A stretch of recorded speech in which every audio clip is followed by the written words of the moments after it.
PDK. Itu yang membawa anak-anak yang pintar-pintar dari Mesir dikirim ke London dan ke Paris untuk belajar. Kembali lagi sudah maki Quran. Dia bilang Quran kolot, Quran ketinggalan zaman. Ya seperti suara orang-orang yang tidak terpelajar di sini. Dan dunia Islam sekarang dipimpin oleh kaum intelek-intelek yang sekolahnya dari barat. Yang mulai kecil bayinya diperdengarkan nyonya minta dansa, potong bebek angsa, suruh ke kiri, suruh ke kanan itu. Bagaimana saudara mengharap itu orang bisa menjalankan Islam? Bagaimana kalau dia jadi ulama misalnya akan membawa persatuan? Jadi kebutuhan kita yang vital sekarang ini taqwallah waruju' ila sunnat Rasulillah SAW fi kulli syai' dan mengatur shaf. Jangan ada di kalangan kita satu shaf yang geroak, tidak ada orangnya. Mesti rapat shafnya. Masalah masing-masing mempunyai pendirian, silahkan. Kalau ada orang berpendirian bahwa maulud seperti ini bid'ah, ya jangan hadir. Kalau mau hadir, ya akhir. Tidak hadir, tidak apa-apa. Tapi jangan ngeritik orang yang begitu. Orang yang mengatakan bahwa tahlil itu tidak sampai kepada si mayit, jangan tahlil, tidak apa-apa. Saudara terus jalan, tidak bagi tahlil. Orang yang mengatakan orang tidak baca Bismillahirrahmanirrahim, Alhamdulillah di belakang imam, jangan baca. Cukup? Apalagi lebih daripada itu. Jangan ngeritik yang membaca. Sebab yang baca juga ada dalil. Dari mana dalilnya? Ya dalilnya ada hadisnya. Karena masalah ini khilafiyah. Jadi masalah khilafiyah harus kita tutup mulai detik ini sampai kita mulai menginjak abad yang ke-15 tahun lagi, yakni 1400. Sesudah tahun 1399 yang kita injak sekarang ini. Kita harus tutup rapat masalah khilafiyah. Ulama yang bicara masalah khilafiyah atau ulama yang senang sahur-sahuran manuk di atas mimbar, menganut, membawa santri-santri yang bermusuhan dengan santri yang lain. Ini sebetulnya ulama yang agak ketinggalan zaman. Sebab orang lain sudah kompak. Orang lain itu bukan seagama, dapat seagama kita tidak heran. Lah kok malah yang satu agama, satu nabi, satu Tuhan, satu kiblat, satu Quran, satu syariat, satu rukun iman kok bisa berpecah? Ini orang semua tidak mengerti. Dari mana datang perpecahan? Kata Syekh Hasan Al-Banna, ya sebetulnya ini kurang baca atau kurang sadar atau ya kurang memerhatikan ihwal lawan. Jadi kita apa saja dilontarkan kita bicara. Kita mesti tahu mana yang mesti kita bicarakan. Kalau saya saudara tanya, saya kok lebih condong kita bicara masalah muttafaqun alaih kepada para umat Islam yang ada sekarang. Seperti rukun iman 6, rukun Islam 5. Antara rukun Islam itu ada namanya sholat. Sholat itu 5 waktu. Nama-namanya zuhur, asar, maghrib, isya, subuh. Tidak sah sholat melainkan dengan wudu. Tidak sah wudu melainkan dengan niat. Dan itu semua dulu. Wudu yang dibahas adalah A, B, C, D. Tertib khusyuk di sholat namanya tumakninah. Itu dulu. Rukun sholat itu begini. Rukun jamaah begini. Syarat-syarat pergi haji begini. Kalau kawin mesti ada ijab kabul, ada saksi dan sebagainya. Ini namanya muttafaq alaih. Ini masalah tidak ada dua kepala bertentangan. Dari kutub ke kutub.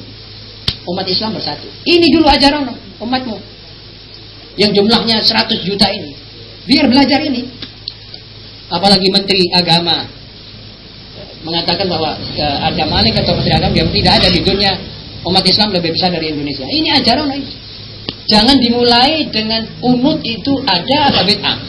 Itu mukhtalaf fi, itu tidak perlu. Walaupun tidak kunut, tidak apa-apa. Tapi kalau tidak sholat, bagaimana? Di Wonosobo saya pernah didatangi oleh satu orang. Seakan-akan dia itu mu'allaf. Nek ngoten kalau Bali mawon dan Kristen mawon. Tuh, ya napa sing cakri lho. Lah, kalau saya ke sana katanya salah saya punya sholat ini. Ke sini katanya saya salah saya punya sholat. Yang mana yang betul? Pun nek ngoten kalau Kristen mali boleh ngoten. Sumpah dia. Dia tidak tahu bahwa ini masalah sebetulnya yang kalau dia tidak mengerjakan tidak ada apa-apa.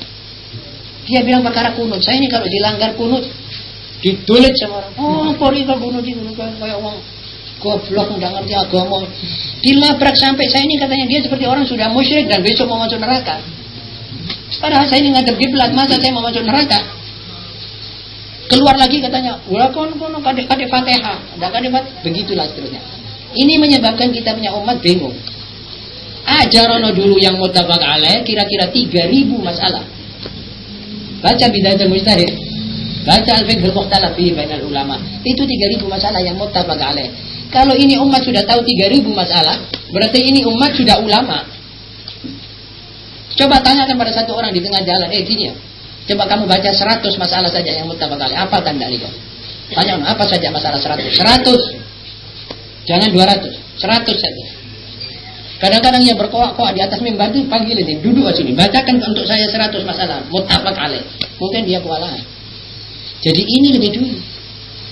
Kalau anak kecil masuk sekolah dasar, jangan diajari aljabar, masih belum. Anak di taman kanak-kanak disuruh ngajari atom fisika, bagaimana cara nyampurnya atom. Ya tidak ngerti dia, sakit dia punya otak. Anak baru lahir dikasih sate, katanya apa? Main gemuk supaya lemu. Mati ini anak, perutnya buang air terus, sakit. Belum wayanya dia makan sate. Nah, kalau sudah seperti kita ini, Pak, insya Allah ya terus dihancurkan saja oleh perut. Betul apa tidak, saudara-saudara? Jadi kita ini sekarang ini harus mencari jalan mengatur soft. Sudah masalah golong-golongan apa ini harus kita kendorkan sedikit. Tidak kita semakin straight.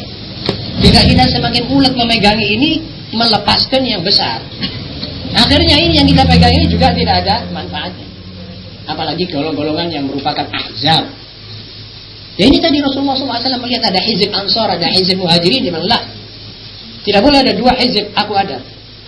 Tidak boleh ada 2 golongan, aku masih hidup. 1, imamah, itu perlu. Ini imamah. Ma'asyiral muslimin, izinkanlah saya agak berterus terang sedikit dalam munasabah yang baik ini. Saya dulu pernah masuk partai. Dan bukan tanggung-tanggung, saya bukan di cabang, saya di pusat partai. Saya di Masyumi. Waktu saya hidup di dalam kepartian itu, 11 tahun atau 12 tahun, saya merasa betul-betul saya jauh dengan ikhwanul muslimin yang lain. Saudara-saudara kita agama yang lain, saudara-saudara seagama dari partai lain, itu agak berbeda. Antara lain saudara-saudara kita dari PSII, dari Nahdlatul Ulama. Saya jauh mereka. Ya saya dekat dengan saya punya golongan. Kalau pusat menginstruksikan gini, saya anggap ini sudah betul. Padahal saya kadang-kadang tahu bahwa ini tidak cocok. Karena ikatan kepartaian, disiplin partai. Ini disiplin, bid'ah dalalah ini. Wa akhiru da'wahum, partai-partai yang mempunyai jasa pada republik ini, umatnya tidak ngicipi jasa itu. Yang ngunduh bukan kita. Apa sebab? So kita berpecah. Saya tidak bilang bahwa Partai Masyumi tidak punya jasa politik. Saya tahu di orang ada jasa. Masalah meja bundar dan masalah itu di sini ada. Cuma hasilnya kemana? Mana orang-orang? Semuanya di luar pagar.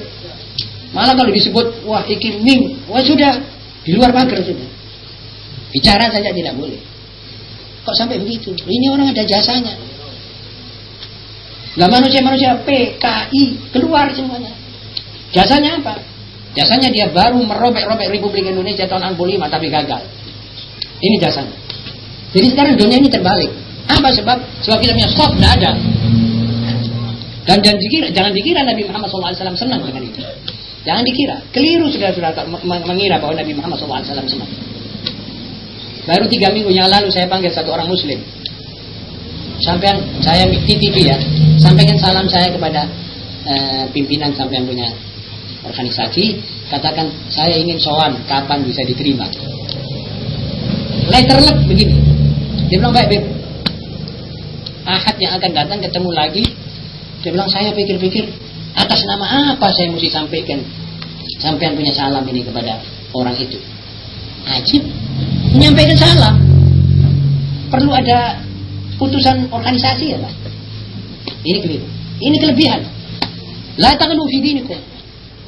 Kalau itu dianggap alat, maka itu sebetulnya asmaun sama itu antum wa abaukum. Zaman Nabi tidak ada. Yang zaman Nabi saja kita pegangi lagi. Ini perlu kita putar 100%.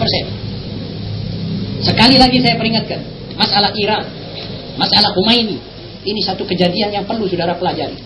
Terlepas saudara setuju atau tidak setuju. Alirannya apa, tapi dia adalah satu manusia berjasa. Dia sendirian.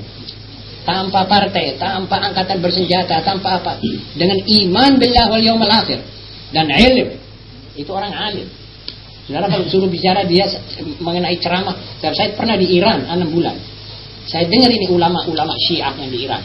Bagaimana kalau mereka membawa satu muhadarah tentang masalah tentang perburuan dalam Islam. Perbandingannya, perburuan Adam Smith, perburuan Malthus, perburuan Karl Marx, perburuan sesudah revolusi Prancis. Ini ulama yang pakai serbanan. Kaget saya. Ulama dan memang ada ilmu agama dan ilmu umum yang memimpin satu revolusi sendirian. Di atas sejadahnya dia memimpin itu. Dan tumbang kemaharaja dirajaan seorang absolut monarki seperti Shah yang menamakan dirinya maharaja diraja. Jatuh dan menangis itu Shah dengan sapu tangannya di muka kapal terbang yang akan membawa dia ke luar negeri. Ini perjuangan sebab umatnya satu. Umatnya apa dikatakan oleh ini? Hitam-hitam, putih-putih. Saya kira zaman Wali Songo dulu, zaman sesudah itu, zaman di mana Brawijaya dan lain-lainnya itu ada clash-nya umat Islam itu pimpinannya satu. Tauhidullah wa tauhidun nas. Pimpinannya mesti satu. Wa inna hadhihi ummatukum ummatan wahidah. Wa ana rabbukum fa'buduni. Wa ana rabbukum fattaquni dalam ayat yang lain. Kalau dua, kamu kewalahan. Kalau ada dua kepala. Kalau dua kepala, dua syur. Jadi itu imam memakai majelis anggota musyawarah. Diwan, majelis syura. Sayyidina Abu Bakar mempunyai legislatif, majelis syura. Juga Sayyidina Umar, juga Sayyidina Ali, juga Sayyidina Utsman.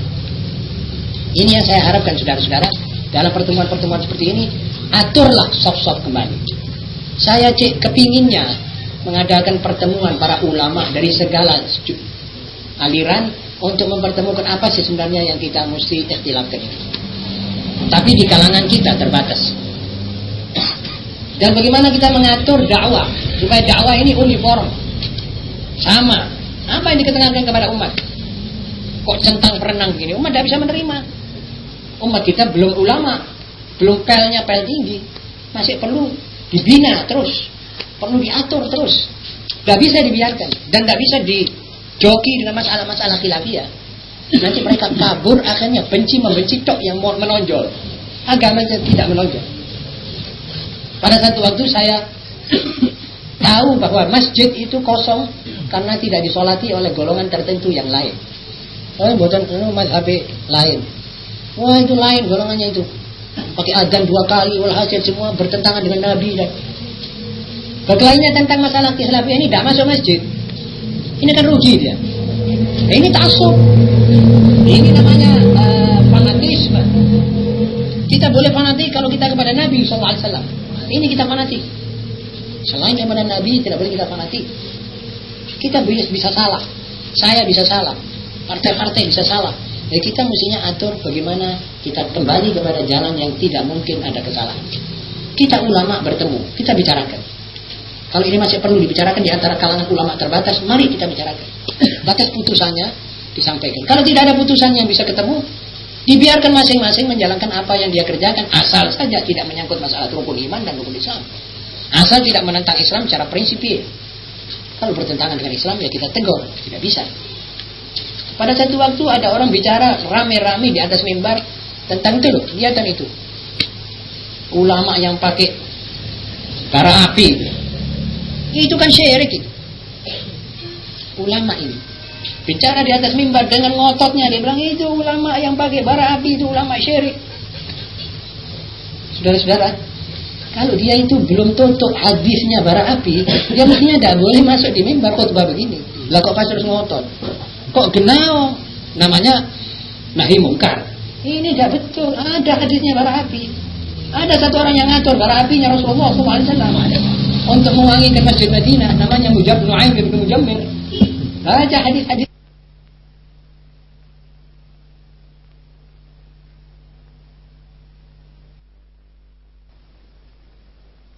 Bismillahirrahmanirrahim. Alhamdulillah nahmaduhu wa nasta'inuhu wa nasta'dihi wa nastarshiduh wa na'udzu billahi min shururi anfusina wa min sayyiati a'malina. Man yahdihillahu fala mudilla lahu wa man yudlil fala hadiya lahu. Ashhadu an la ilaha illallah wahdahu la syarika lahu wa anna sayyidana Muhammadan 'abduhu wa rasuluh. Allahumma salli wa sallim wa barik ala sayyidina Muhammadin wa ali sayyidina Muhammad kama sallaita ala sayyidina Ibrahim wa ala ali sayyidina Ibrahim fil alamin innaka Hamidum Majid. Muslimin, di dunia ini di bidang amal cuma ada dua kemungkinan, dua macam, khair atau syar. Dalam bahasa Indonesianya kebaikan atau kejahatan. Jadi perbuatan baik atau perbuatan tidak baik. Begitulah seluruh gerak-gerik manusia di atas dunia ini. Kebaikan ada pelaku-pelakunya. Juga kejahatan ada pelaku-pelakunya. Dua macam manusia ini Allah memberikan kepada masing-masing kesukaan, kecondongan, kegembiraan untuk melakukan kebaikan untuk satu pihak, dan kegembiraan, kecondrongan serta keranjingan untuk melakukan kejahatan buat pihak yang lain. Ini juga bedanya antara hidayah dan syaqa. Biasanya yang memilih kebaikan adalah orang yang pertama-tama sudah memang mendapat hidayah. Lalu dia sebabnya dia menggunakan rasio, akalnya digunakan. Sebab orang menindakkan sesuatu sudah dengan sendirinya